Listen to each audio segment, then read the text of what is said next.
bastard! Didn't have the guts to fight me. Fuck you. I'll kill you. I'll kill you.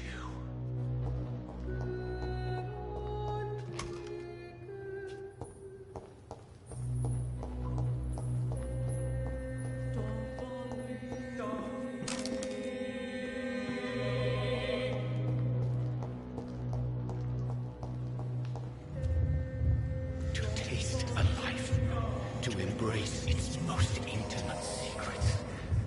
Such a burden, such a divine sin.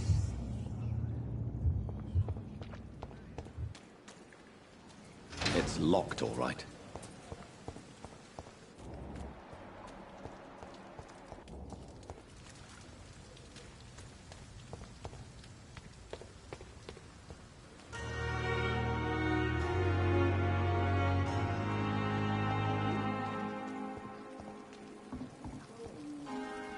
Doctor, where have you been? I've little time to play hide-and-seek with new staff members, no matter how illustrious they may be. I apologize, nurse. I needed some time to myself. This has been the longest and strangest night of my life. You delivered poor Mr. Hampton from a terrible fate. The means to that end should be of little concern, Doctor. Thank you, nurse. What can I do for you? Dr. Swansea insisted we provide you a quiet office. You'll find it on the second floor with your name on the door. Thank you. Nurse Crane, isn't it? Yes, Dorothy Crane. Welcome to Pembroke Hospital, Dr. Reed. Your office has been prepared.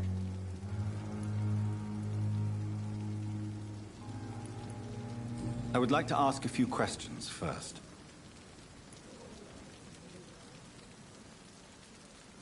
And Mr. Hampton, the patient we brought in, how does he fare? I gave him a sedative to help him sleep. Poor thing was in quite a state of shock.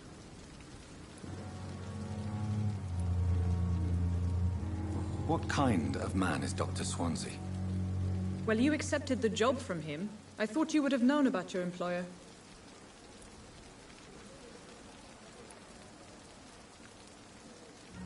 It's right to assume Dr. Swansea knows far more about me than I do about him. You'll get to know him soon enough, and better than me. The administrator has better things to do than mix with us.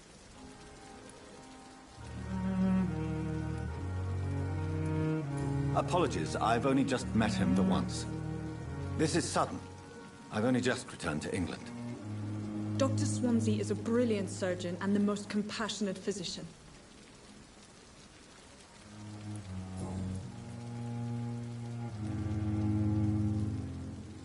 If you could point me in the direction of my room again, nurse. Second floor of the hospital, left after the stairs. It's the last vacant office at the end of the corridor. Thank you, Nurse Crane.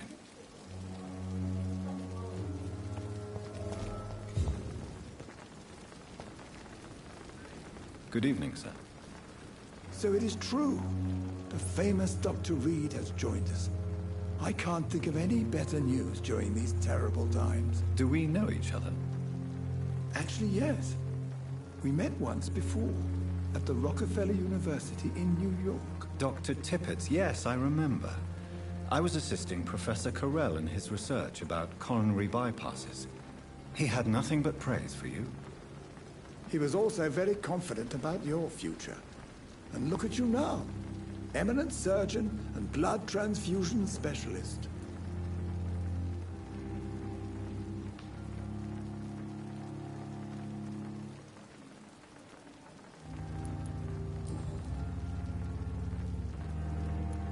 What is the Pembroke Hospital situation? And please, speak freely. This hospital is not exactly the best of London. I'm sure you are used to working in a better environment. It's more than enough. In any case, the personnel of a hospital are much more important to me than the building. Don't be misled by appearances, Dr. Reed. This hospital does not lack talented people.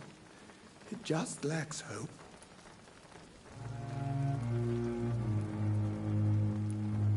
What can you tell me about the staff in the hospital? Some are really good, and others are not so good. But during this troubled period, there is no time for slander.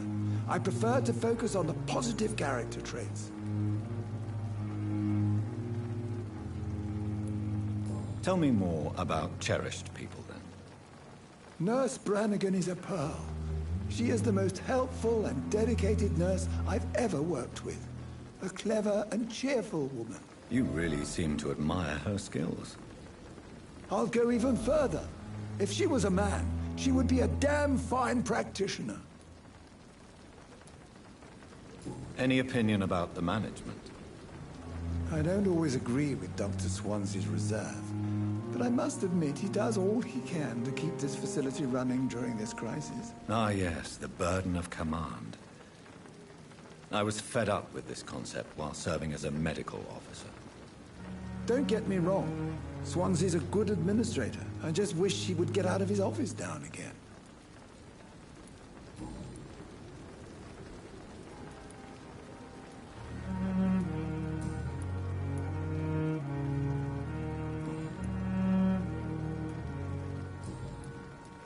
Goodbye, Dr. Tibbets.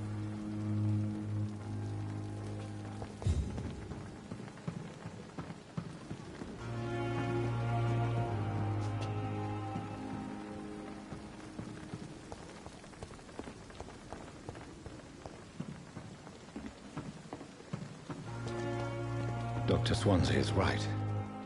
This place seems perfect to conduct my research. Good evening, nurse. Good evening, Doctor. I don't think we've been introduced yet. My name is Pippa Hawkins. And I'm Dr. Jonathan Reed. Dr. Swansea has recently offered me a position in this hospital. Well, it's a euphemism that your help will be appreciated, Doctor.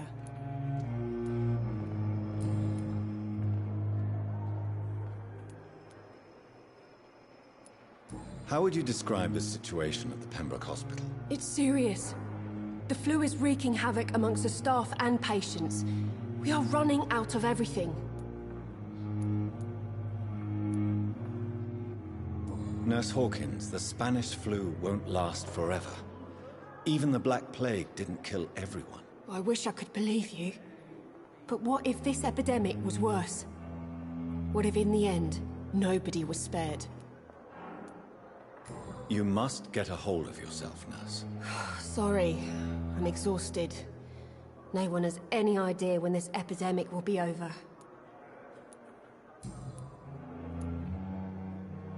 How long have you been a nurse? Well, long enough to see that the epidemic is winning.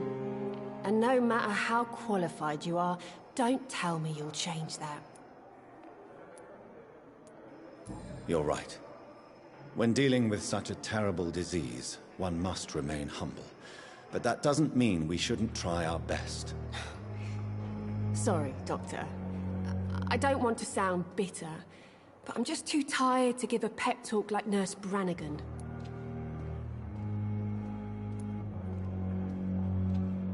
How is the Pembroke staff coping with the epidemic? Well, not well. Milton, the ambulance driver, is even more grumpy than usual, especially concerning doctors.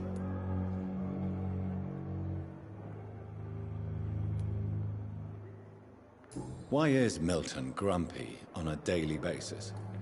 Is it just an act? Milton's not the kind of man who's bothered about a bad reputation, whether he deserved it or not.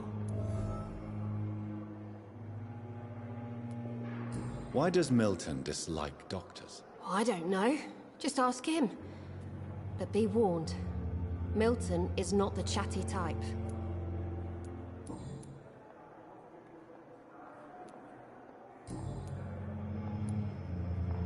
Goodbye, Nurse Hawkins.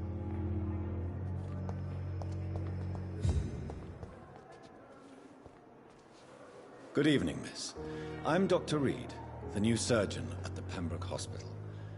And who are you? Your name has no meaning to me, mortal. You're nothing but dust blown by the winds of eternity. I beg your pardon? What are you begging for, mortal? My clemency? Well, tonight maybe I'm inclined to mercy. You'll never forget the night you met Thelma Howcroft. You keep calling me mortal. Why is that? And if I'm mortal, what are you? Well, Dr. Reed, if you must know, I'm a vampire.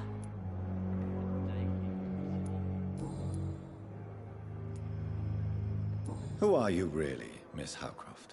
I mean, apart from being a vampire. Is that not enough for you, puny mortal? What do you require?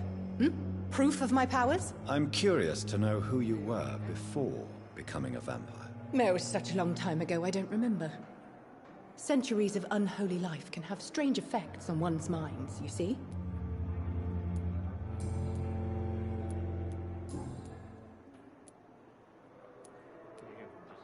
And why do you believe you're a vampire? I don't need to believe anything. It is what I am. It is what I feel within this hollow shell of flesh. Please, describe to me how you feel. What is it like to be a vampire? I can hear my body crumble from the inside as my flesh cracks and fades. I sense the last pulse of postulant blood within my drying veins. I need new blood. I see. Have you ever heard of Cotard syndrome, Miss Howcroft? Never. It's a mental illness discovered by a French neurologist named Jules Cotard. The affected patients are delusional.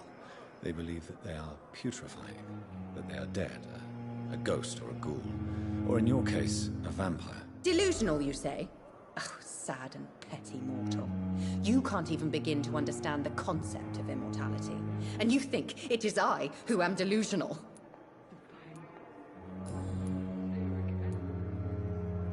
I'm assuming you must be a patient here. Am I right, Miss Howcroft? It's only a cover. To hide from my enemies. I can leave whenever I want. As a woman, a spirit, fog, or bat.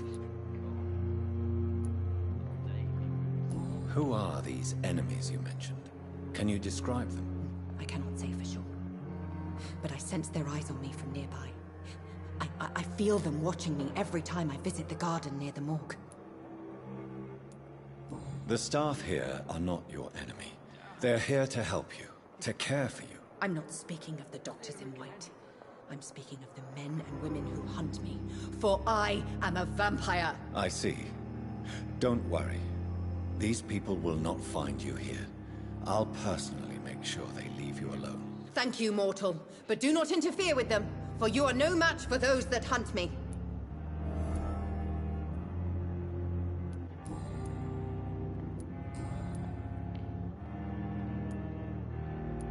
I'll leave you, Mistress of the Dark, to your nocturnal activities.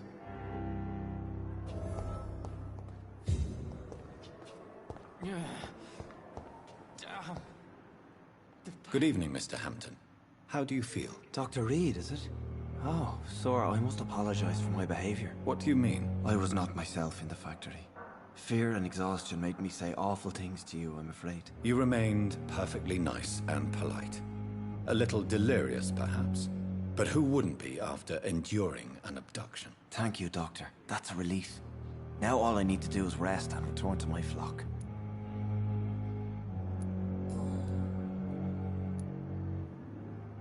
How did you end up in William Bishop's den? I had received alarming news about his recent behavior. I went to his place and he refused to let me go. Why did he abduct you? William was an alcoholic. His addiction suddenly changed to blood. I don't know why. Just like a patient I met here. This Miss Hawcroft. You dared to enter this awful place alone.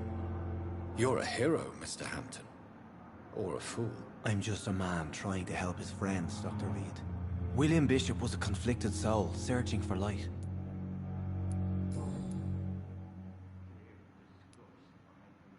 What is the general situation in the East End docks? The situation has always been tough, with a lot of tensions between the gangs and the Dockers Trade Union. The Wet Boot Boys are very nervous since they lost their leader. Who leads the gang now? Since Clay Cox went missing, it's his wife Edwina who runs the show, with the assistance of her minion, Booth Digby. Has the gang been threatening you? Ah, no. I've had this nickname for so long, you know, the sad saint of the East End. No one dares to bug a saint, not even criminals. Do you know Tom Watts, the bartender from the Turtle? I met him before I found you in the canning factory. Tom? Yes, of course. Always the helping hand, good old Tom. Without men like him, corruption and despair would have wiped out the East End long ago. People are still in despair. How could it be otherwise? The authorities have left us all to rot in this contagious nightmare. No drugs, no advice, nothing. It's a damn shame. Who should I avoid in this part of town, then? Any particularly evil figures? Not really. Most men and women are just doing their best. And it's not my habit to speak ill of people I know, Doctor.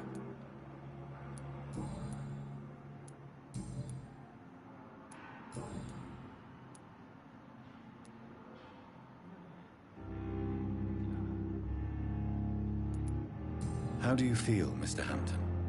Medically speaking, I mean. I feel exhausted. Beyond exhaustion, actually. William drank so much of my blood in his madness. I feel empty. You're in good hands here. Dr. Swansea is well versed in blood transfusion, and I'm sure he'll take the best care of you. Thank you, sir. I believe all I need is rest. And then I can go back to the people who need me. What do you do for a living, Mr. Hampton? I can't help but notice the cross around your neck. I manage a night asylum for the poor and homeless of the docks. And I try to guide the lost and hesitant on the right path to our Lord.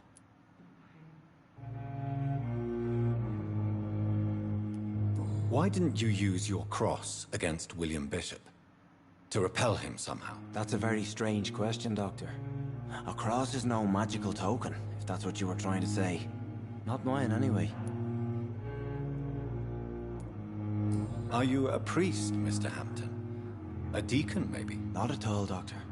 I'm just a man of faith willing to preach the good word. Have you made friends since you arrived? Not really, but I recognize Miss Harriet Jones. I knew her when she lived by the docks. That poor woman had such a miserable life. You never came to see her here at Pembroke? Receiving visits when sick can be an important part of the healing process, you know. We're not just bodies. You're preaching to the converted now, Doctor. To be truly honest, I thought she was dead. She left the docks many months ago. Goodbye, Mr. Hampton. We'll talk again later. Discussed on every street corner. The daily routine. Good evening, sir. Can I help you? Unless you're here to fix my face. No. I don't think you can help me. I'm Dr. Reed. I've recently taken the position of head surgeon here. War injuries, am I right? You guessed right, Doctor. German shell took my pretty little mug right off. But they still call me Thomas Elwood. How is your stay with us, Mr. Elwood? Oh, it's bliss. I just escaped death in the trenches to be surrounded again by the moans of the dying. Can I ask you precisely why you're a patient here? It's the pain, sir. The drugs don't work. It just hurts under the scars, if you get my drift. Who is treating you? Is someone in particular looking after your case? Nobody since the old and tired doctor spoke to me. Started to think I was forgotten about. Wouldn't blame you. You don't seem worried by that. My face hurts so much more when I smile or cry. I've learned it's easier not to speak. But be assured I'm smiling inside.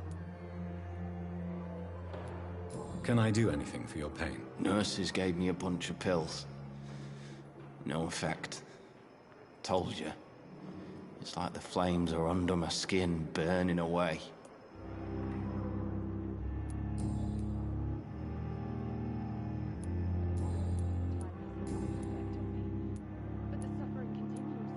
How close are you to Miss Horcroft?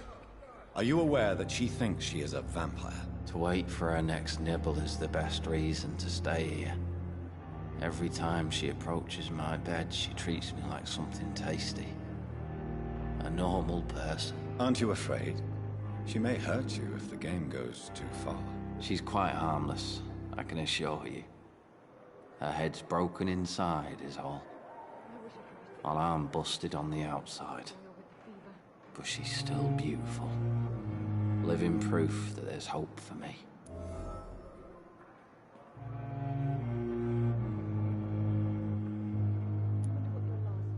So do you let her bite you? You know that's not sanitary. And why not? She's only supping a few drops of me blood. And the pain, it's real for once. She could decide to bite less willing patients. Then it's another good reason for me to stay here, Doctor. You do realize she's mentally disturbed.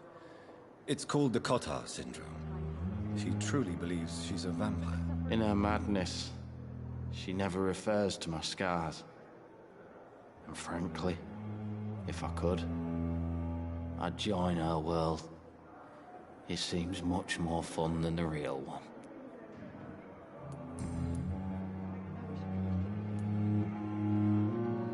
Where were you stationed, sir?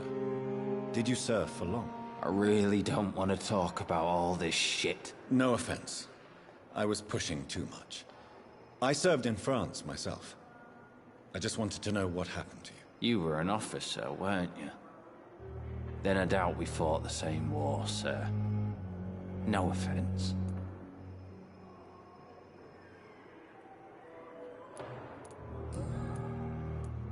Goodbye for now, Mr. Elwood. Damn. The pain. It's here again.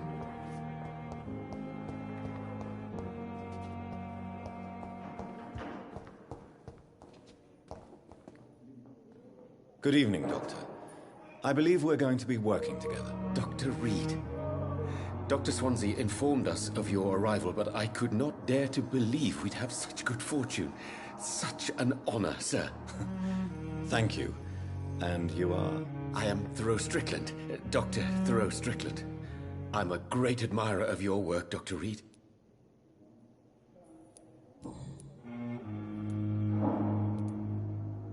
What can you tell me about the Pembroke? Well, it has always been an honor to work with Dr. Swansea. But with your arrival, I can't think of a better opportunity to learn about blood transfusion. Do you need help with anything in particular? Well, yes, maybe. I'm waiting for a batch of products I ordered for my personal research, yet my supplier seems to have vanished. Do you want me to play the errand boy for you? Oh no, Dr. Reed. But if you went personally to his shop, what with your reputation and all, he wouldn't dare to refuse the products I need. I see.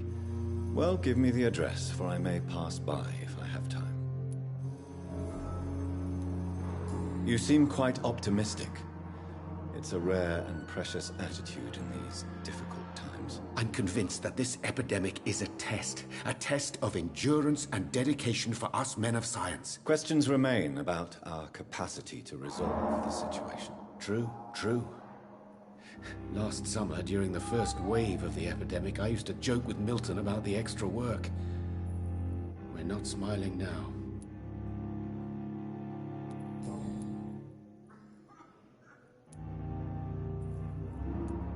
Please, could you tell me something about yourself? I'm a great admirer of your work concerning blood transfusion, Dr. Reed. I run my own experiments. I'm convinced it's the future.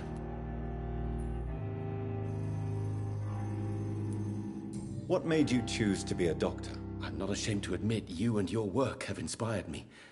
I am honored to have the opportunity to work by your side. It's always a pleasure to share scientific and medical knowledge with someone eager to learn. I'll be glad to help you if I can. This epidemic may be the century's most terrible disaster, but I'm convinced that we, as doctors, are the only ones able to defeat it. I based my technique on my mentor's research. He helped me perfect my method. What is yours? I'd rather not talk about it. For now, it's just theories and first approach. My process is purely experimental and unsuccessful. As long as you're cautious and methodical, you may remain empty-handed, but you won't fail. You're not the first one to warn me, but I am convinced knowledge is the main weapon against the ravages of this epidemic.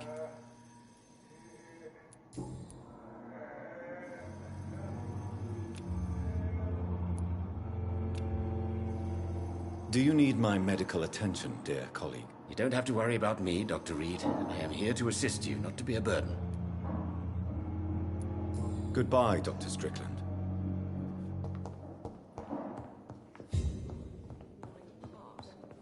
But in the circumstances, I'm willing to give you the benefit of the doubt. Good evening, sir. Reads me like a book. Doctor. I'll never receive anything from her. Good evening, sir. I'm Dr. Reed. May I help you? I don't know if a third opinion is needed. Your colleagues are already arguing about my condition. I see. Would you mind telling me more about your situation? I'm Harvey Fiddick. All I want is to get me bloody arm fixed properly.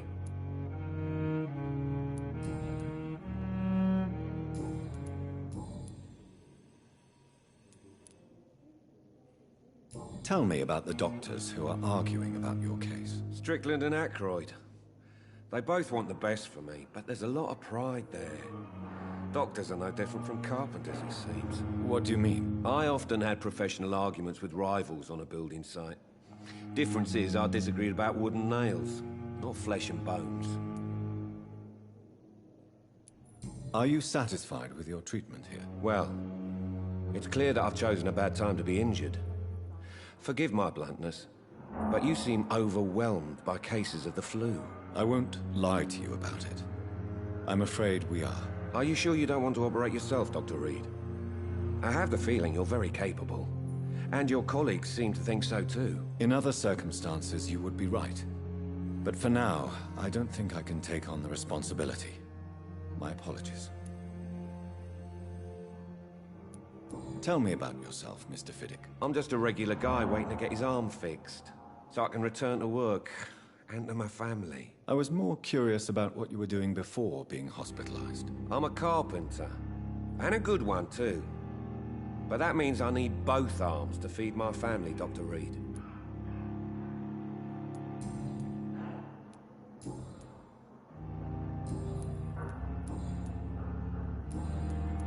Goodbye for now, Mr. Fiddick. I'll see you later. You always knew the words to calm the children, Ellen. As for me, you blundering idiot.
Not now.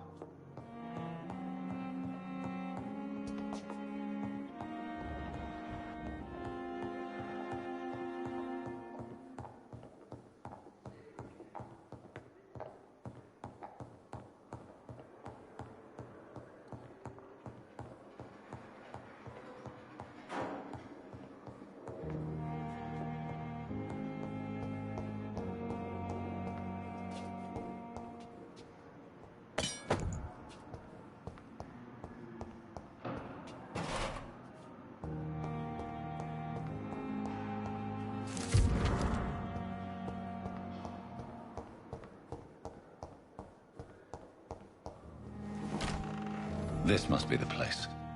It's definitely away from prying eyes. Relegated to the shadows. A kingdom of my own. At least I won't be sleeping in a coffin.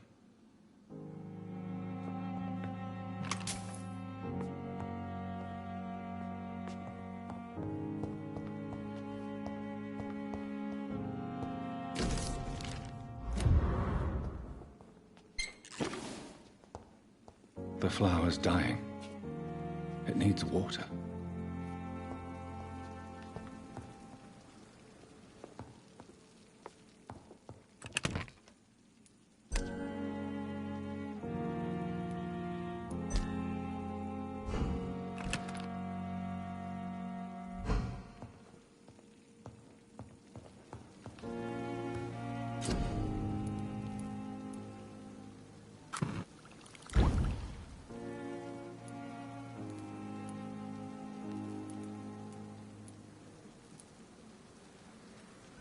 William Bishop's blood is much more unstable than human blood and shows extensive mutation.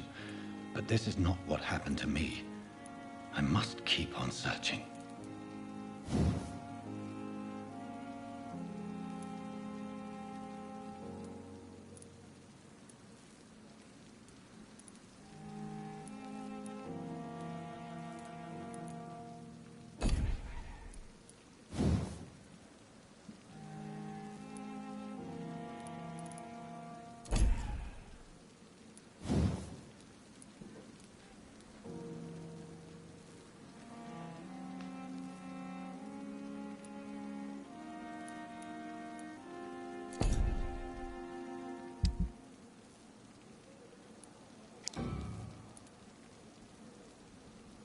The sun is about to rise.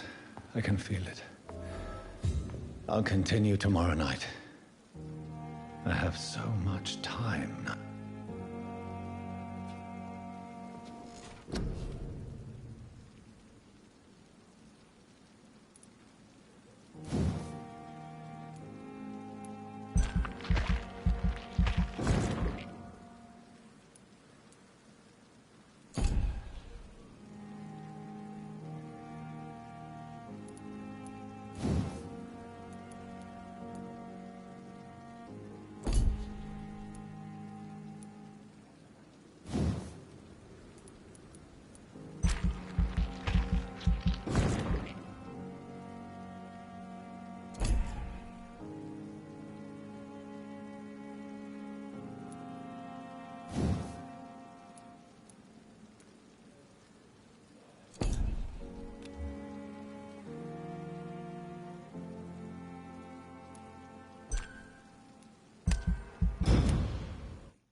I'm to stay here until my research is complete.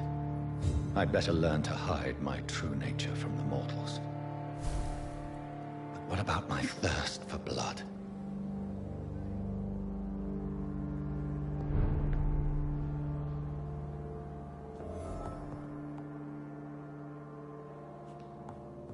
I not want to make a wait, Doctor. I've patients to attend.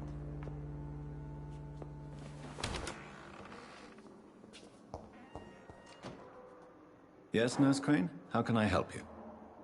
I'm so sorry. I know Dr. Swansea wanted you to rest, but we have somewhat of a crisis. A crisis, you say? Our supply of antiseptics is nearly depleted. I was hoping there was another box up here, but...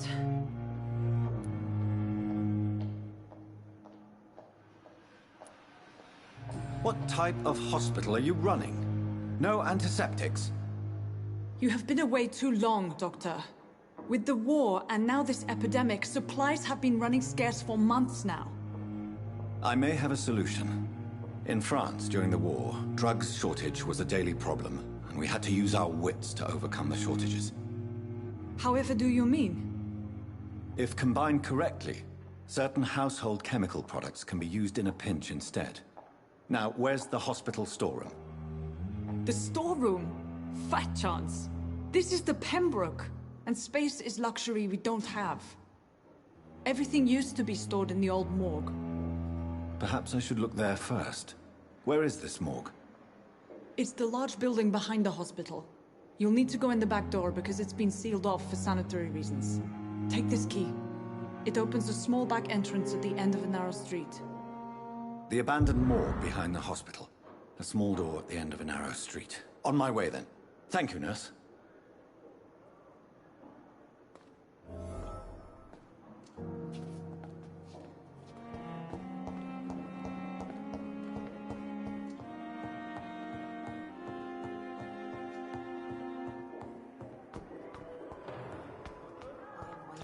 Too much energy for so little result.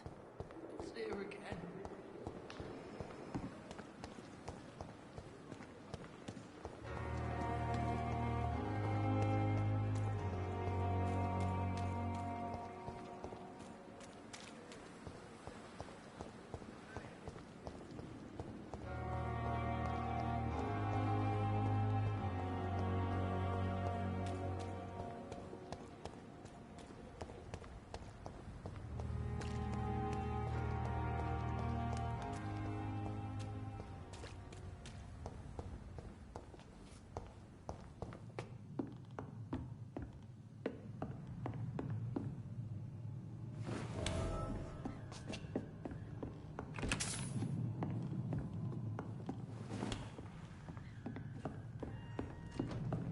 Get him!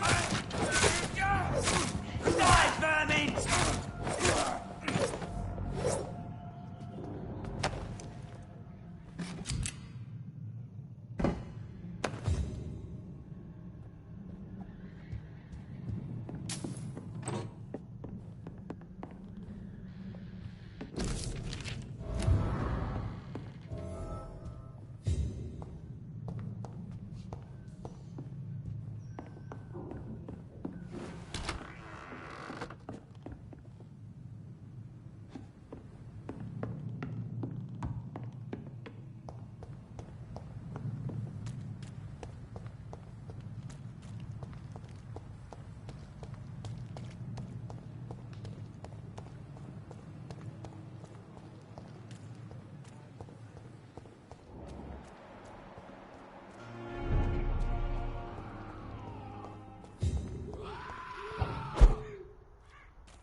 I cannot enter.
It's locked, all right.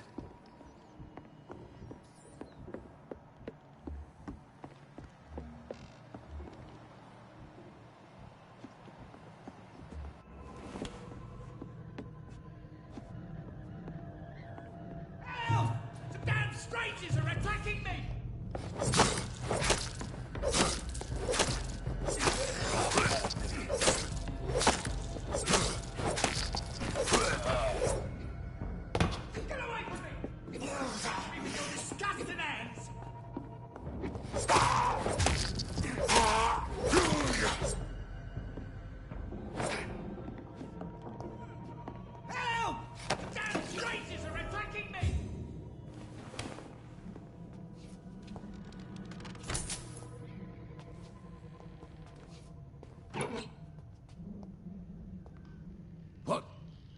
What happened? Who are you? It's all right, sir. You're safe now. Oh, a fellow Englishman. Thank you, sir. For a moment, I thought those bloody heathens had killed me. What are you doing here? This place is not safe. Yeah, it's a cesspool, but it's mine. I came to collect some overdue rent, but those who still live here have gone completely bonkers. You're very lucky to be alive. Yeah, filthy immigrants. Fucking savages, every one of them. And now with this bloody fever, they're just animals. You can find safety of sorts in Whitechapel. If you're quick and cautious, you'll be able to avoid the savages.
Scowl voices in the garden.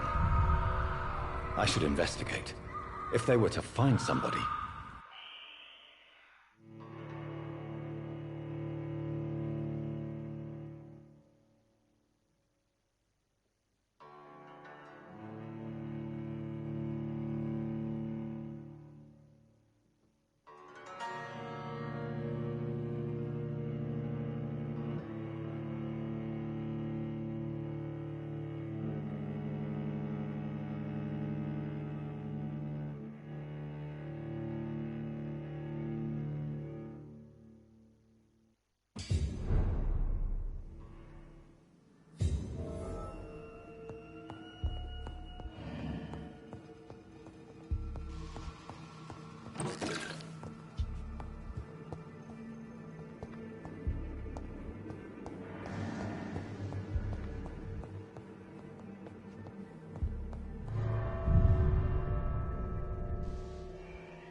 behavior is similar to the infected William Bishop. Must be the same strain. This sickness moves faster than influenza.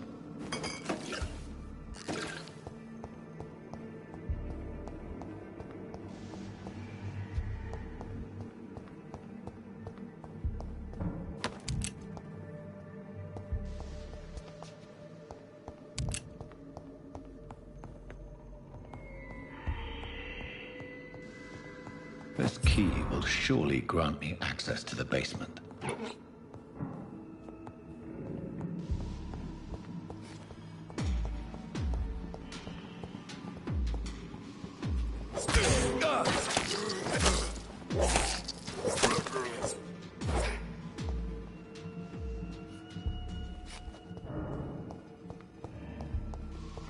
It's locked.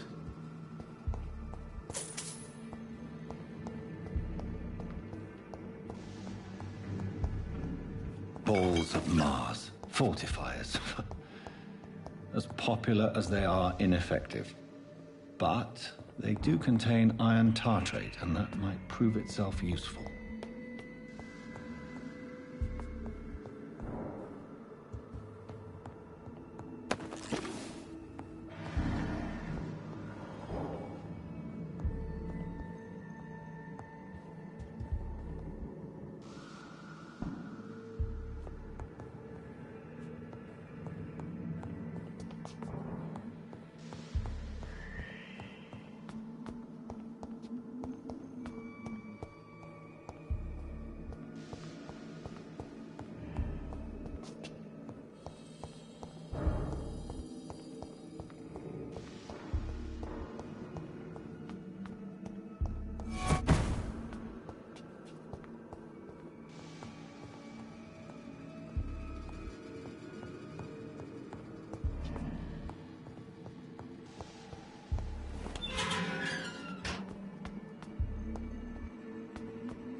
These scowls feed from corpses and the husks of animals. They're not after blood.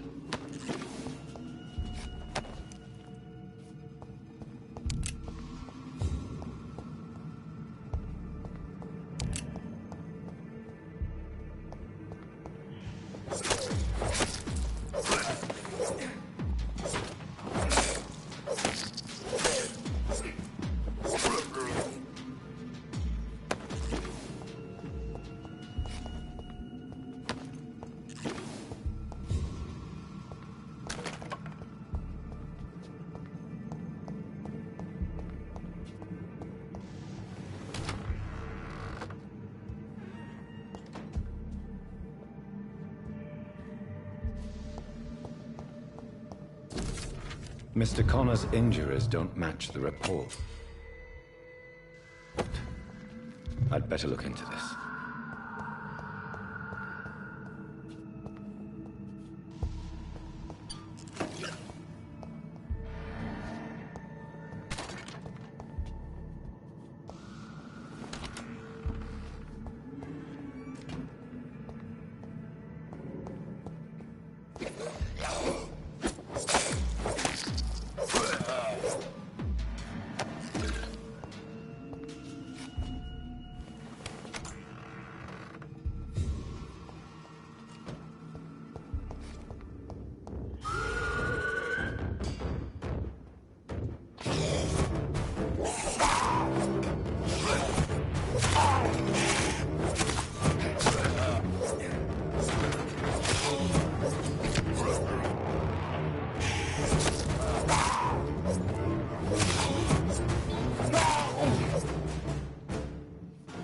Scowls can be so ferocious.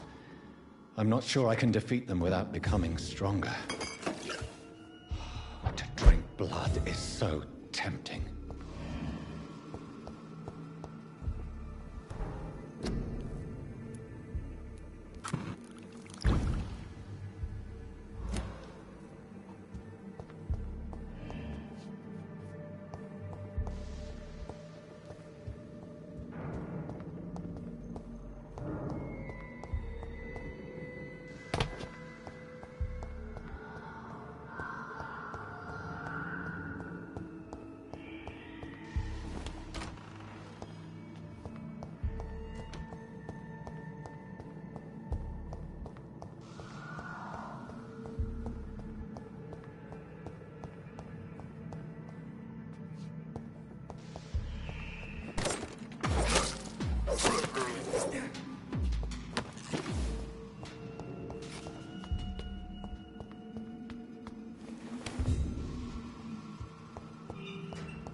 The flower's dying.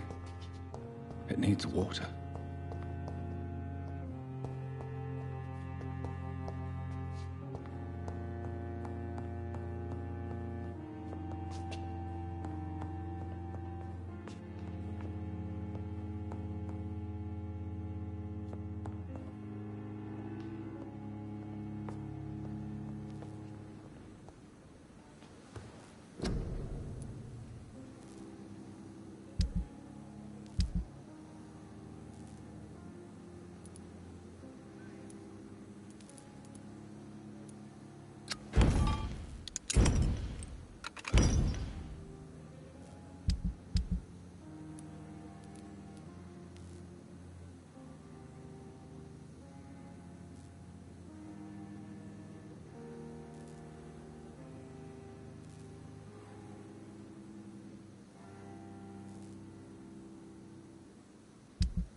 I cannot enter.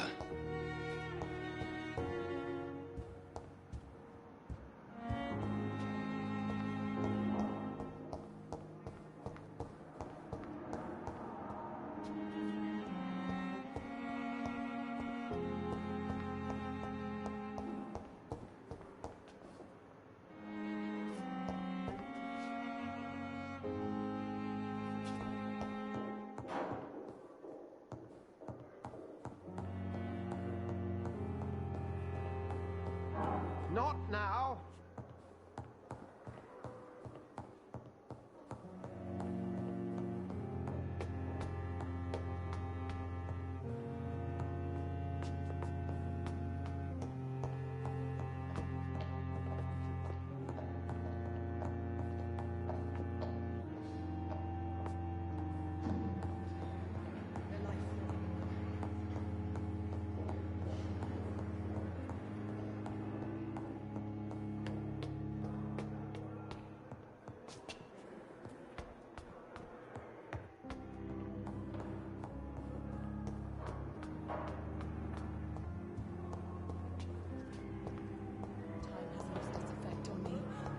The suffering continues. Disgust on every street corner. The daily routine.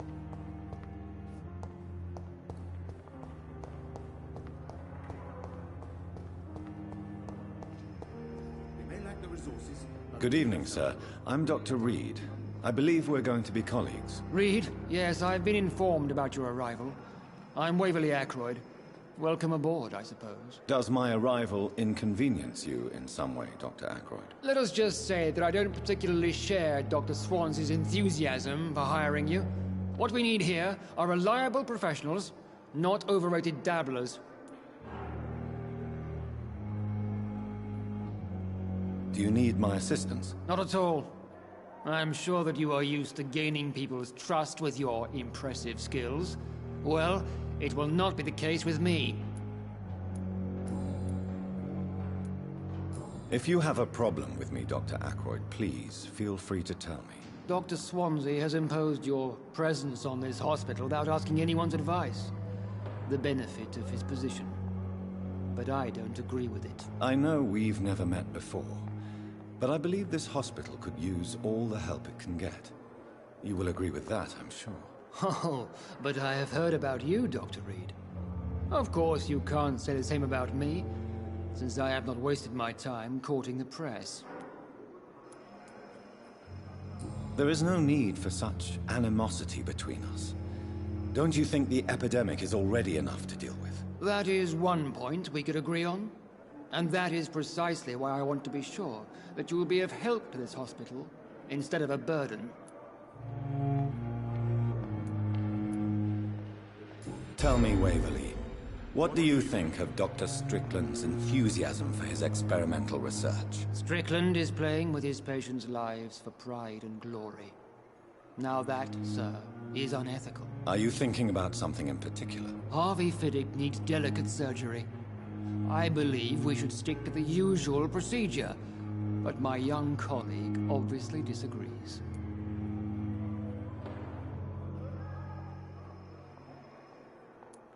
And are you not afraid that your rivalry with Strickland may be blinding you? Rivalry? I guess you could call it that. But I will never be childish enough to let my personal feelings affect my judgment. Why do you wish to lead this surgery? I strongly believe that Mr. Fiddick should not be butchered to test an unproven procedure. I really hope you're right about this, Dr. Ackroyd. I'm trusting your judgment on this. I'm not the kind of man who runs away from his responsibilities, Dr. Reed. There is no need for you to be looking over my shoulder.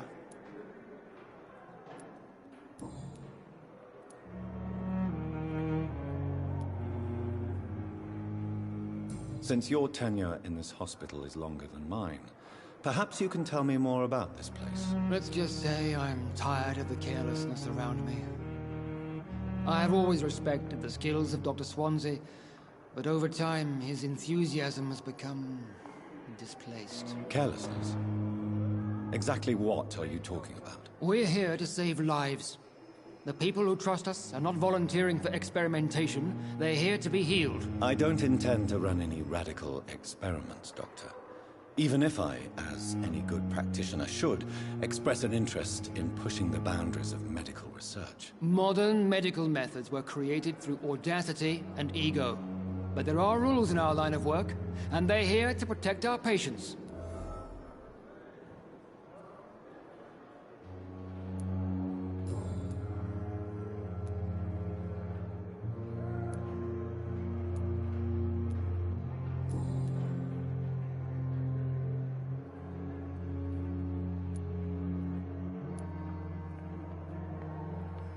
I don't know what you've heard about me, but I have already proved my value as a practitioner. I don't question your skills, Dr. Reed, but your motive. Is it money, fame, or are you truly dedicated? And what exactly is that supposed to mean? I served in the war just like you. But unlike you, I did not use the wounded to play the modern sorcerer. Be careful what you insinuate, Dr. Ackroyd. I only want you to admit you used those men to improve your theories. This is ridiculous. My blood transfusion technique saved many lives, and you know it. You see? That is exactly what I hate about people like you. You avoid this kind of accusation instead of facing reality. It seems you have bad memories of your military service. I refuse to see this industrial slaughter as scientific progress. War only reveals the worst in men. We can at least agree on something, Dr. Ackroyd. Thank you for your time. We'll talk later.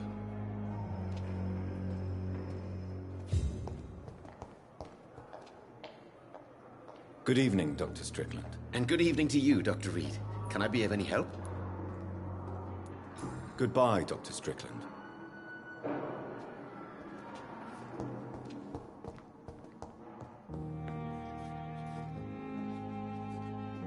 I'm quite busy right now, Dr. Reed. Thank you for your time. We'll talk later.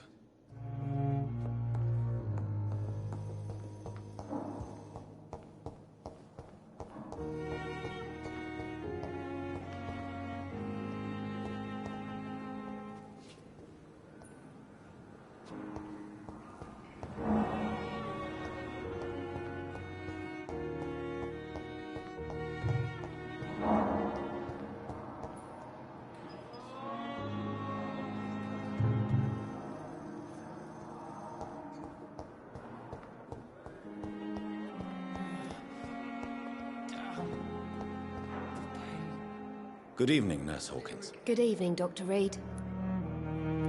Goodbye, Nurse Hawkins. Good evening, Miss Howcroft. How are you tonight?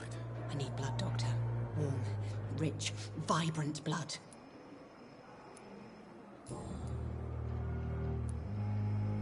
Tell me, Thelma, what do you really know about vampires? I saw one and he saw me. I watched him hunt and kill. I saw his terrible wounds heal as his victim died. And then I knew I was saved. You mean you actually saw a vampire? Here in London? Yes. And it has been the answer to my pain. I must drink and kill to regenerate my decaying body. I am a vampire too.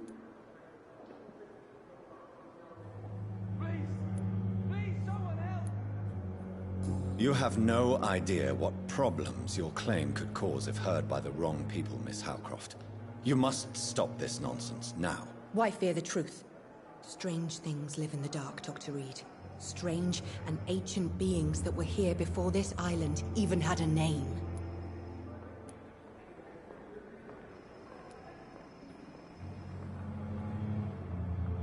Tell me, Thelma, why do you feel so attached to Mr. Elwood? Why him? I'm not sure, Doctor. I think we have a bond of some sort. We've both suffered so much. He's the only mortal I find interesting.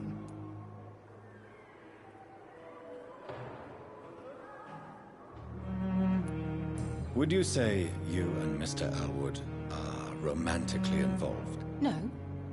No, Thomas is a delicate soul. Even though he disguises it. But I am not the woman he needs.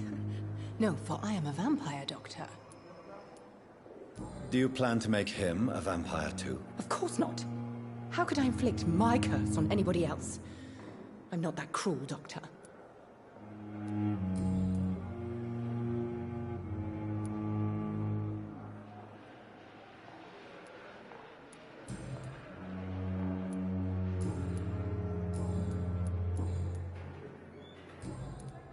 I'll leave you, Mistress of the Dark, to your nocturnal activities. The Gosbecks came here in the first place.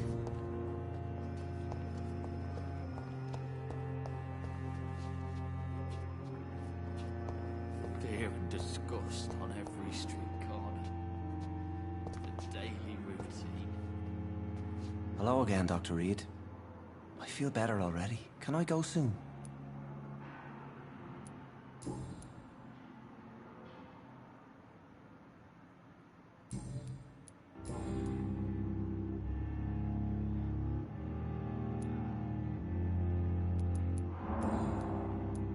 Goodbye, Mr. Hampton. We'll talk again later.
It's locked, all right.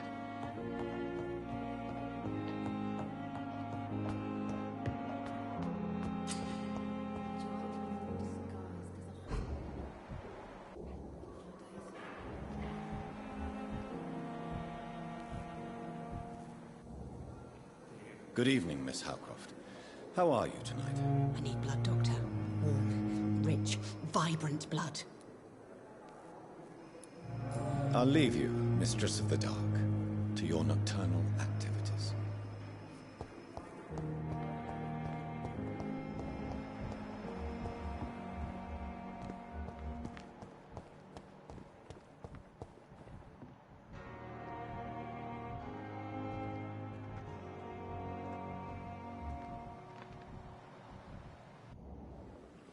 Good evening, sir. I'm Dr. Jonathan Reed. I'm new here. I've already heard about you, Dr. Reed. I'm Milton Hooks. the ambulance driver for this shithole of a hospital. That's quite a blunt introduction, Mr. Hooks. You can call me Milton. I like to speak my mind, Dr. Reed. Perk of the job. Don't judge me, and I won't judge you. I'm not sure I understand what you're talking about. Well, I'm no doctor, but I'm pretty sure a gun can't be used as a surgical instrument. You have a keen eye. I learned to shoot during the war, and have carried one ever since. Old habits die hard. No need to explain, Dr. Reed. And if you ever need a better gun, remember, I may have something for you. I'd like to see your goods. Wise choice, Dr. Reed. A reliable gun is what everybody needs these days.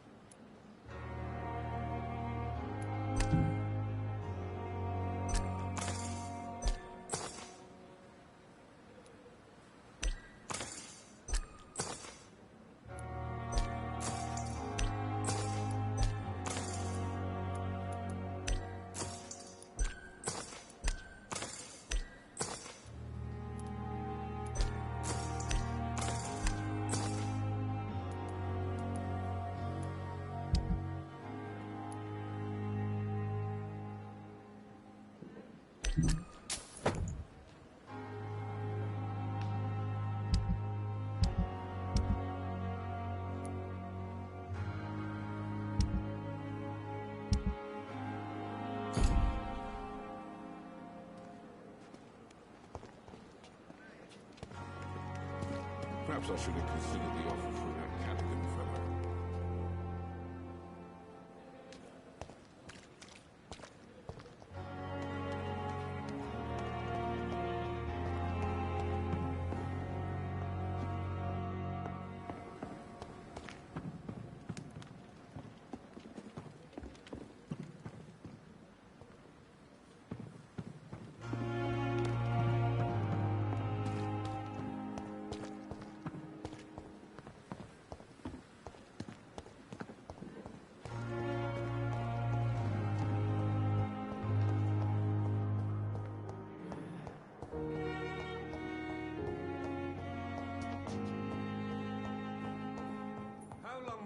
Wait, damn it. Blaming me will not further your agenda, sir. Finally, you've returned, Doctor.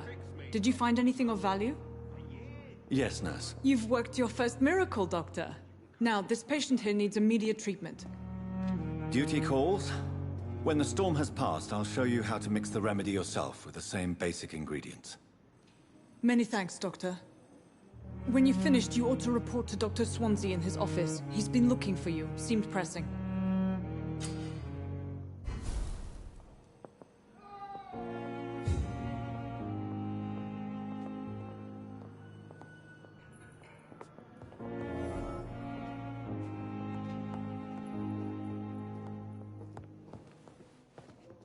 You always knew the words to calm the children, Helen.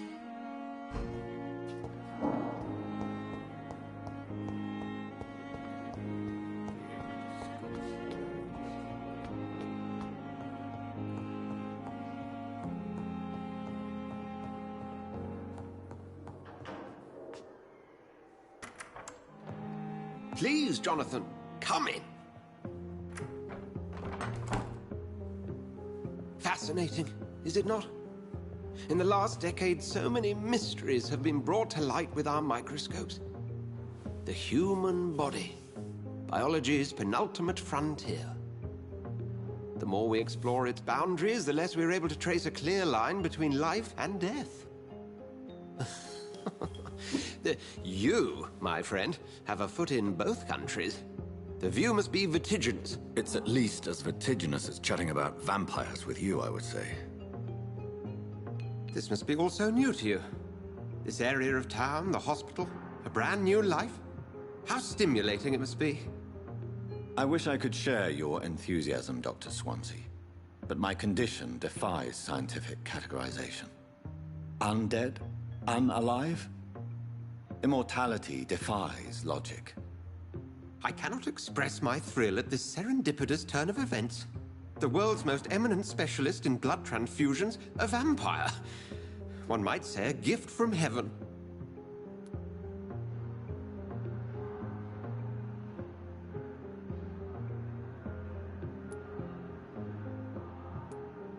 It may seem strange, but your words have brought me some comfort here. Forgive me. I've been an admirer of your work for a long time, and now you are so much more than a brilliant physician. And please, call me Edgar.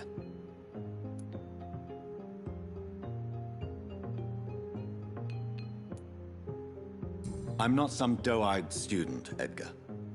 I understand we both have something to gain from this relationship. Very well. I have a task for you, Jonathan. Something that will require all your newfound skills. Please, go on. The Pembroke only survives through the generosity of our benefactors. Unfortunately, our main donor has found herself in a bit of a bind. Now, if you could help her out... A spokesman or politician is what you need. That's not my calling. And until I come to understand what has happened to me, I require discretion. Discretion is in order, Jonathan. Lady Ashbury has recently received rather indelicate correspondence that, if revealed, would jeopardize her position. And you would like me to eradicate this threat? By the stole, of course not. I would just like you to pay her a visit. Her ladyship is certainly near the tents outside, tending the sick. You can't miss her. Look for someone impossibly delicate. Accepted. I'll see what kind of trouble Lady Ashbury is in.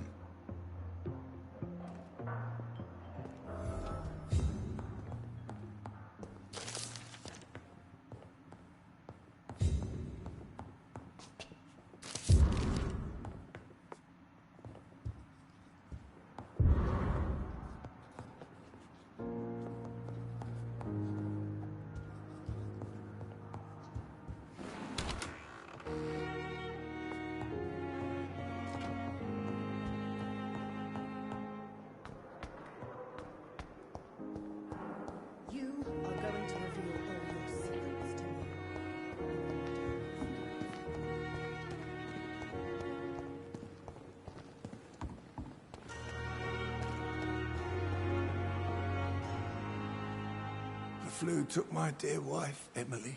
I take comfort knowing we'll soon be together again. Mr. Rainfield, that's no way to talk. You're in good hands here, and we'll be up again soon enough.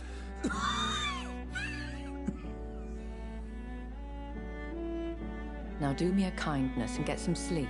I'll be back round later. Your words are kind, the blessings of an angel. You're the sweet, sweet Lady of Mercy.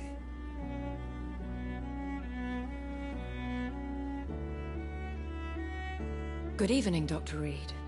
It's a pleasure to see you again. You seem surprised. Dr. Swansea has brought me up to speed concerning your recent appointment to Pembroke Hospital. You're a the lady who saved me that night, before vanishing into thin air. I remember you from the pub with Dr. Swansea. Indeed. Allow me to introduce myself formally this time. My name is Lady Ashbury. I remember you well, in spite of the brevity of our encounter.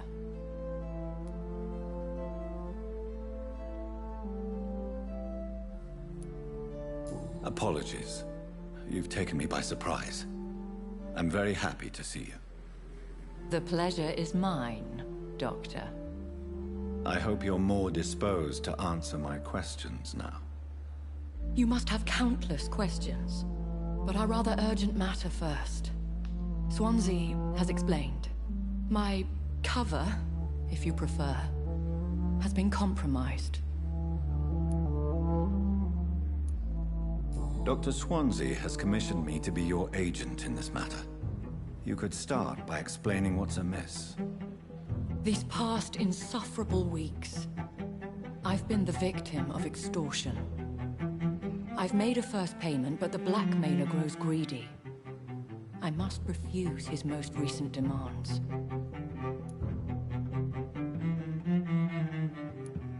Please continue. Every detail is essential. I'm your man. My embarrassment in this matter is eclipsed only by my shame at having put the hospital at risk. The threat from our anonymous scoundrel is clear. a list of dates. My visits coinciding with the dates of suspicious patient deaths due to massive blood loss. I'll take care of it. Do you know where I should start? If that was the case, I'd settle the matter myself. You could talk to our local gossip, Harriet Jones. Not a pin drops here without her hearing about it. I'll meet that woman now. My life, as others know, is in your hands, Dr. Reed. I'm sure of your discretion, but I do fear your powers of persuasion will be put to the test. When this is resolved, I'll be your obligé. I'll answer all questions in regards of your condition.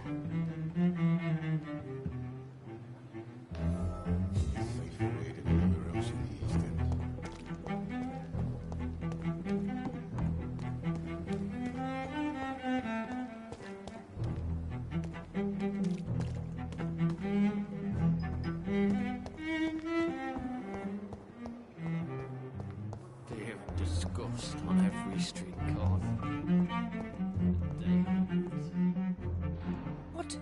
What is this? Who are you? Get out of my room. There's no need for alarm, madam. I'm Dr. Reed, the new surgeon. Preposterous. Dr. Reed, you say? I don't want some bumbling intern. Where's Dr. Swansea?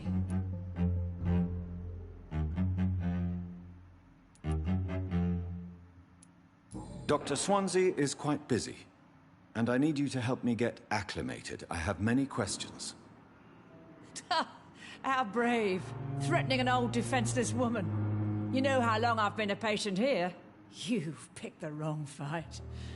I'm Harriet Jones. Harriet Jones? Indeed. I've been meaning to have a chat with you. You know what goes on here better than any other patient, I gather. Better than any patient, nurse, or doctor. I've seen so many vile undertakings. I heard there have been some despicable goings-on.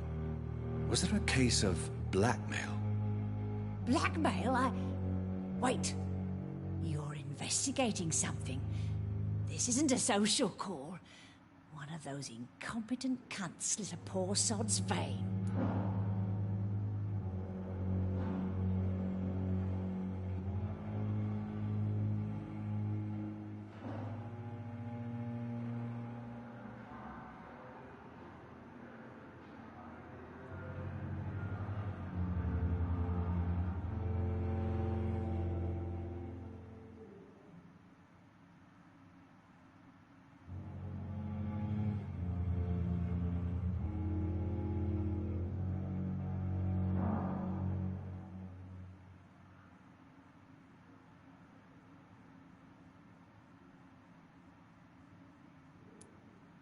I assure you, madam, this is not an investigation into a possible medical error. Debauchery, then? Nurses Crane, Hawkins, Brannigans, whores, all of them. They can't keep their legs shut. I've seen them scratching slutty sores. Really? Well, if you have irrefutable proof, I'll not have the staff behaving in such a manner here. This is your business, Doctor, not mine. But I swear one of the nurses is cavorting with some man on hospital hours. Thank you for your time, Miss Jones. You've given me something to go on. See you on the next round.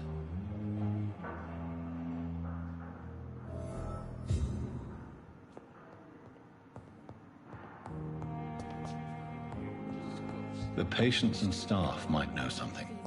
I'll start my investigation with them. It's safer here than anywhere else in the East End.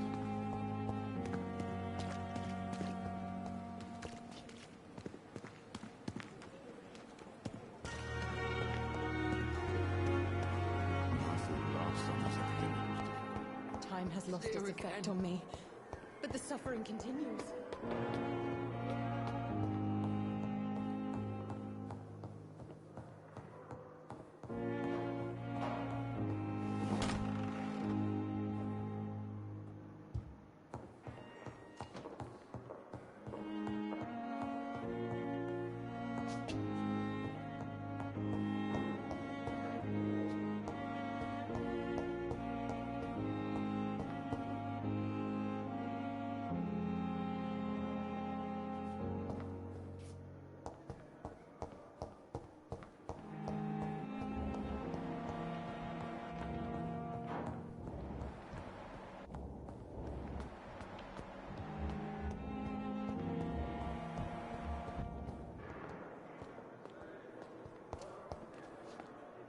Good evening, Nurse Hawkins. Good evening, Dr. Reed. What can you tell me about the strange man visiting one of the nurses during her shift? Let me guess. You spoke with that old shrew, Harriet Jones. Do not pay attention to her, Doctor. She's full of fanciful tales.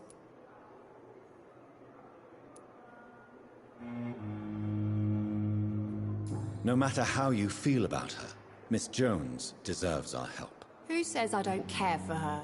Hate is what keeps that old crone alive. She could have been telling the truth about the mysterious man. That old witch will end up in hell soon enough. Who cares if a nurse finds some happiness where she can?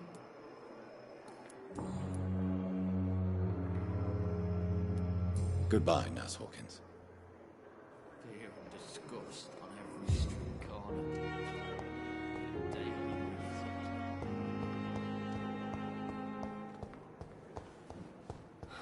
So many deaths. A lot of my own life.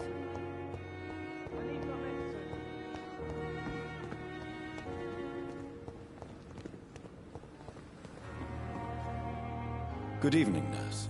I'm Dr. Jonathan Reed, the new surgeon here at the Pembroke. Dr. Swansea has already told us about you, sir. I'm Nurse Gwyneth Brannigan. Welcome to the Pembroke Hospital. Did he really? It's a good thing I wasn't hoping to keep a low profile. All members of staff have already read about your new blood transfusion technique. Dr. Swansea made sure of that. I see. Well, I'm a little surprised, but I suppose I'll just have to deal with this unexpected notoriety.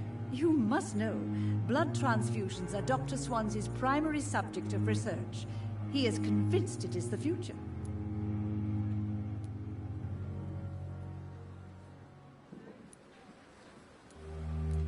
Do you know if any of the hospital staff have criminal backgrounds? The people who work here all come from very different backgrounds, Doctor. Just like the patients.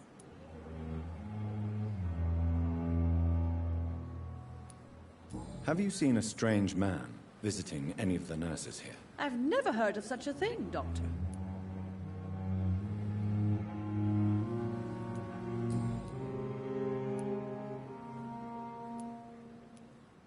Why does Dr. Tippett's claim you're the main reason he keeps working, despite his fatigue? If it wasn't for him, I probably would have left the Pembroke years ago.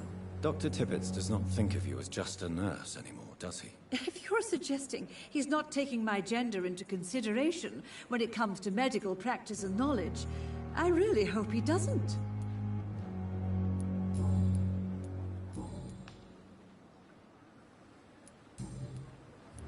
Goodbye, nurse.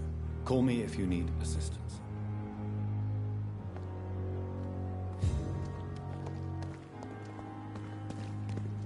We have no effective treatment for this influenza. And we are.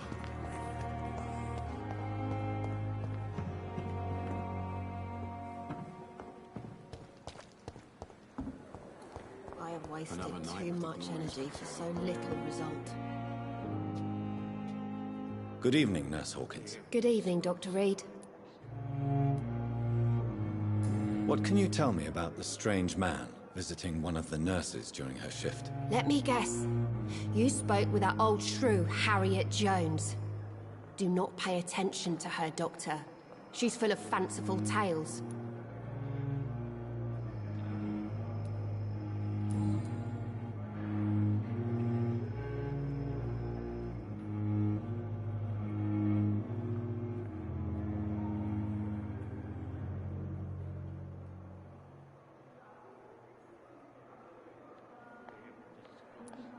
Goodbye, Nurse Hawkins. Daily routine.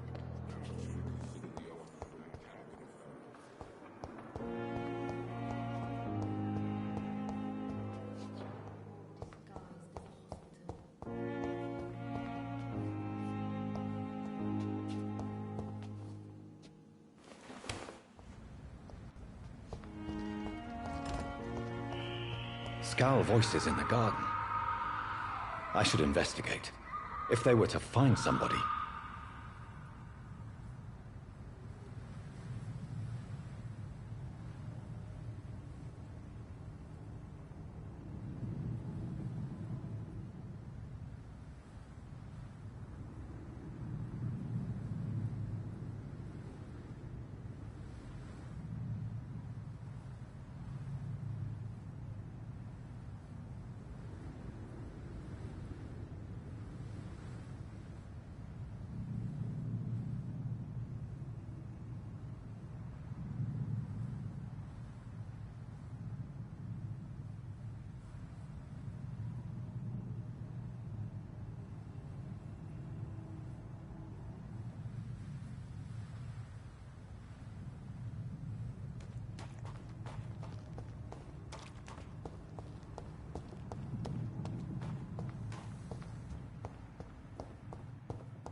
wish I'd be sick again. Feel my blood boil with the fever.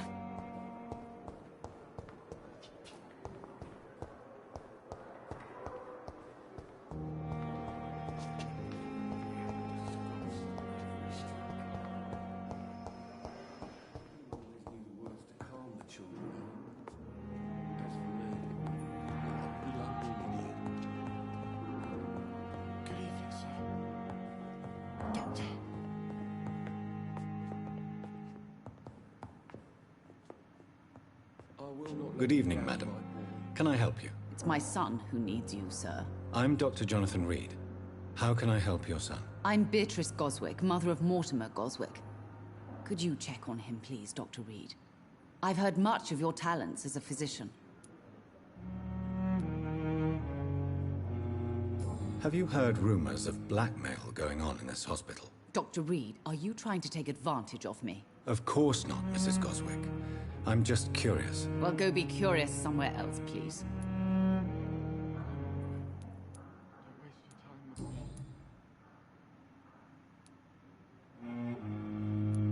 What do you think of your reception here? Any complaints? I have had the uttermost reservations about this hospital since we arrived. But we had no other choice, considering the state of emergency. Is there something in particular that's bothering you? Some of the staff were not especially welcoming.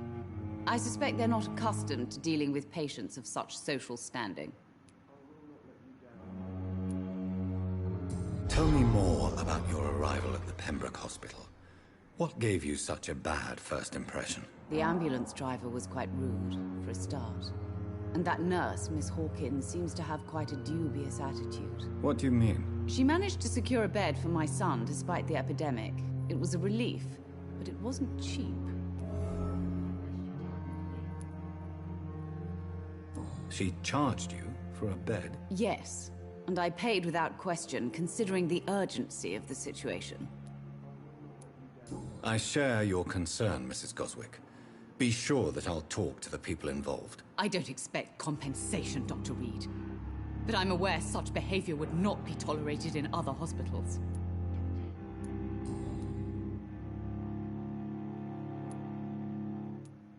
What can you tell me about yourself, Mrs. Goswick?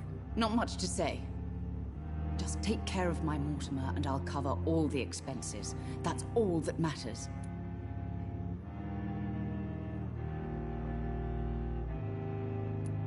Are you really that rich?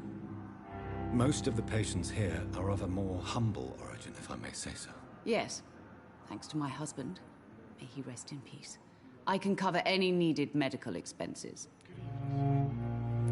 May I ask if you have an occupation, Mrs. Goswick? I'm a teacher by profession. I teach young women who are more ambitious about their futures than their families.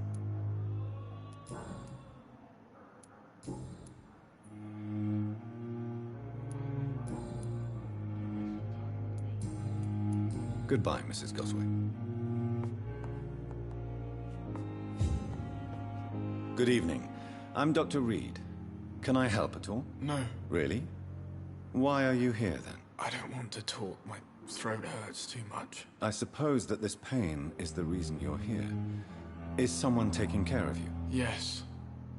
And no. Could you at least tell me your name, sir? Mortimer. Mortimer Goswick.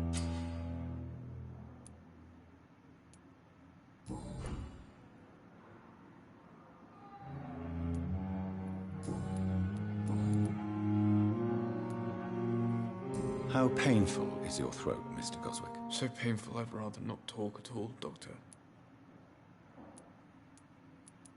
I'll let you get some rest, then. Good evening, sir. Doctor.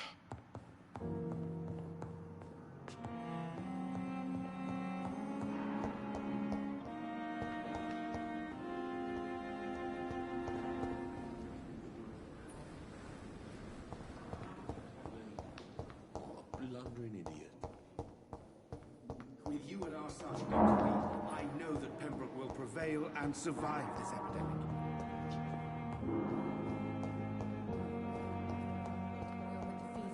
Disgust on every street corner. The daily routine. Liars and thieves, every last one of them!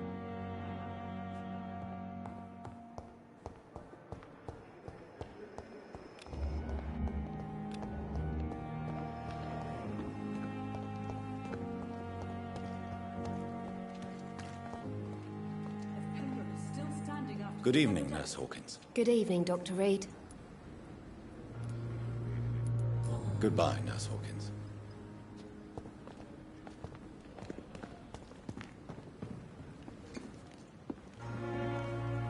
Good evening, Nurse Brannigan. Good evening, Doctor. Goodbye, Nurse. Call me if you need assistance. Perhaps I should have considered the offer from that Cadogan fellow.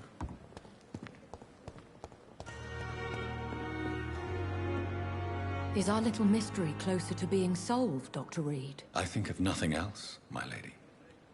My situation is delicate, and it occupies all my thoughts. The blackmail must stop. I need assurance.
Do you need something, Jonathan?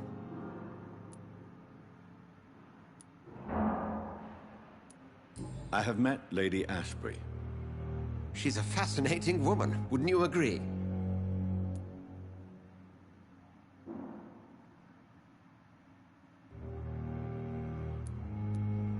She told me you've been doing all in your power to cure her addiction for blood. Though unsuccessful, it's admirable. Lady Ashbury is a cherished friend of mine. I would not betray her secrets without her consent. Come to the rescue of a damsel in distress. I ask nothing more. The matter of Lady Ashbury's blackmailer. Oh, I know too much about this matter already. I'm confident in trusting the interests and reputation of both the hospital and Our Lady into your able hands. I have just a few questions. Then ask away. I'm at your service, Doctor.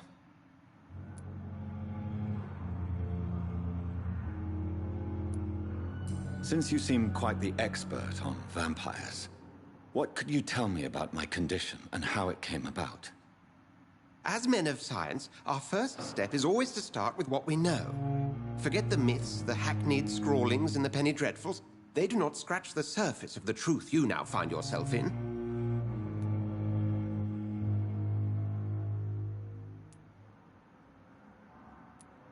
The sun. The morning following my transformation. Its rays burned me. There was pain, smoke, and my skin blackened. You will find there is very little that can kill a vampire, my friend. You have been offered relative immortality. The sun will most certainly hurt you, leaving you weakened and damaged, but it will not destroy you. Must I take a life to live? You are a vampire.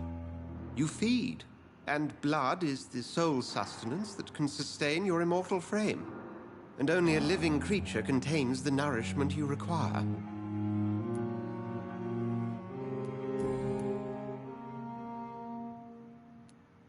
The man we pursued and slew in the canning factory, William Bishop, I believe, was he a vampire? He was a Skald, technically speaking. The debate rages as to their classification. Some think them a subspecies of vampire, others something else.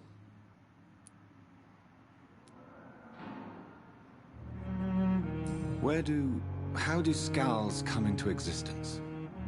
The name means slave. The etymology may indicate that they are a lesser species of vampire. From what I know, vampires tend to despise them. Just for clarity, what differences are there between myself and a scowl? A skull is easier to eliminate, Jonathan, even if they remain formidable foes for the unprepared. Vampires... Now, vampires exist beyond the mortal realm.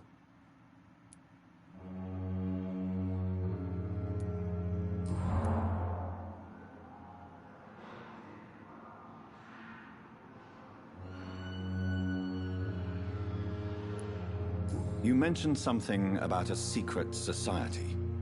A brotherhood, if I recall. Could you elaborate? Certainly.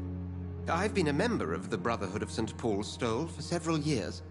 We are pledged to monitor and report vampire activity in England as impartial scientific observers.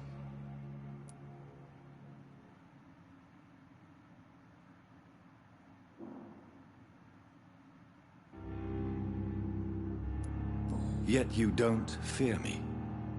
And still, you know the monster that lurks beneath the civilized surface.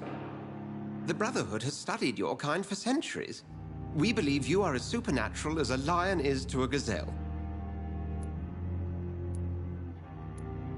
That explains your nightly wanderings about the docks and the questions you ask.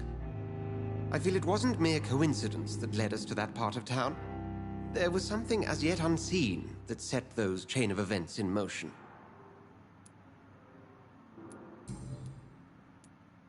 Since I'm the one working for you, what should I know about Pembroke Hospital? Well, for many years, we have been the only medical facility in this part of town that people can rely on. We support the community here, as well as provide health care. Where do we stand today? Oh, to be honest, we cope on a day-to-day basis. The first wave of the Spanish flu last summer took us by surprise. We lack many of the basic necessities needed. What do you expect of me? What we need is hope. You were a soldier. This is a war. This white coat's still a uniform. We fight to help the poor, the sick of the East End, the forgotten.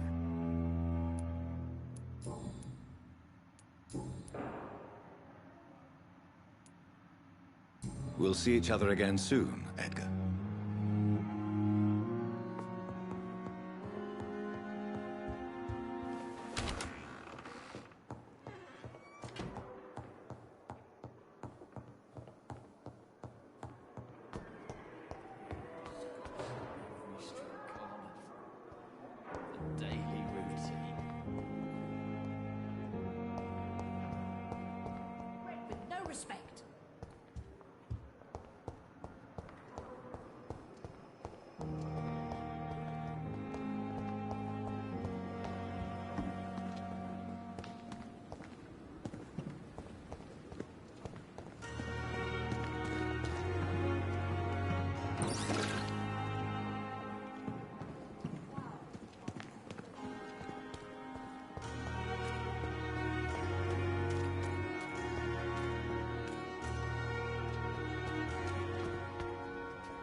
You're sure you don't come back with me?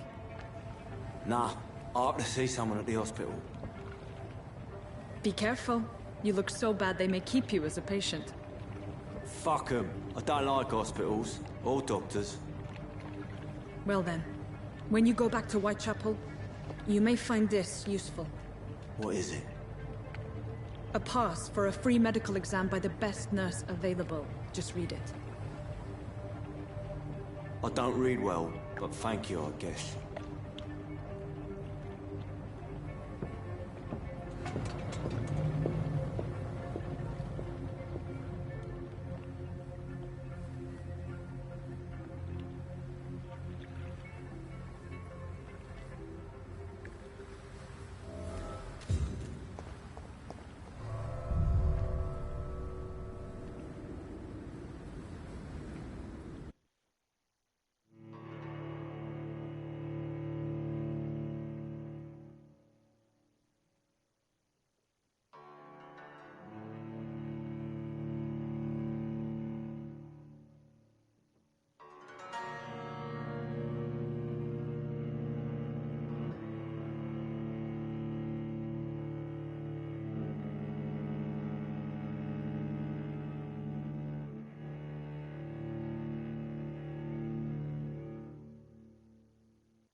He's locked the door behind him.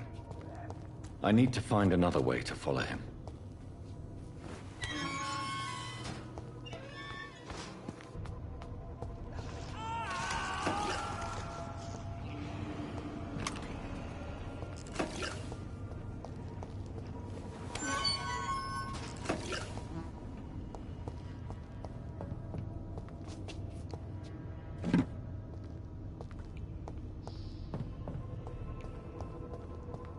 This man has been savagely attacked and dragged to the floor.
What sort of creature is this?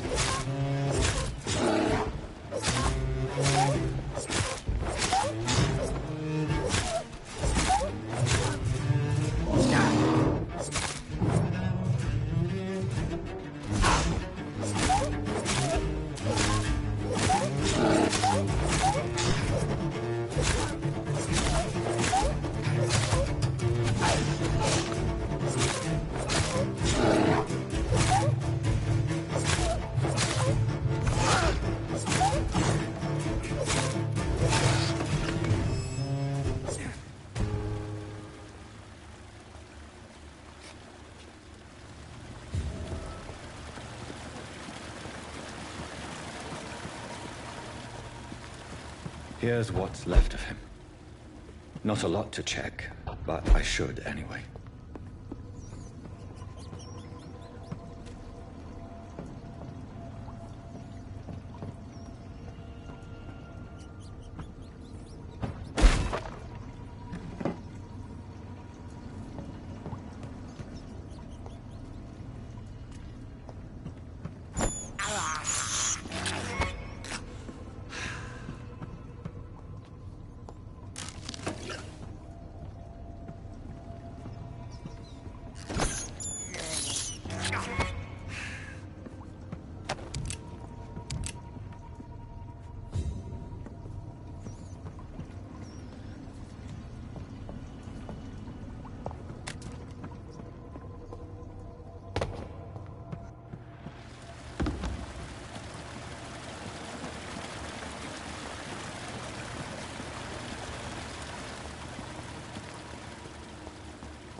Are you injured, sir? Help me get out of here. I need to get out. I'm Dr. Reed, and I'd be glad to help you, but you must calm down first. Please, take a deep breath and tell me your name. Okay. I'm Oswald Thatcher. Please, I need to get out. All right, Mr. Thatcher, you're safe now. Do you think you can reach the street by yourself? Yes, I do. Good. Now leave this place and enjoy the cool night air. It's quite invigorating. I'm sure you'll feel better if you do.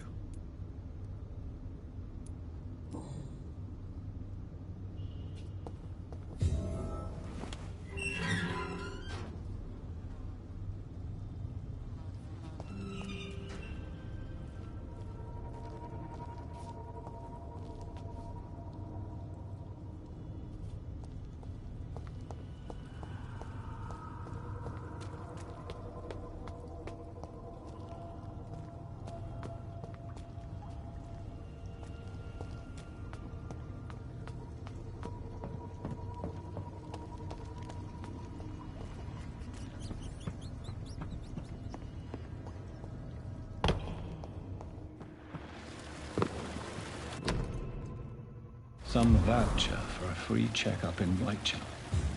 What is Nurse Crane up to? I really must find her.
Watch out!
Best stay back, sir. Christ! He's dead!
just turn around if I were you. It's too fucking fast!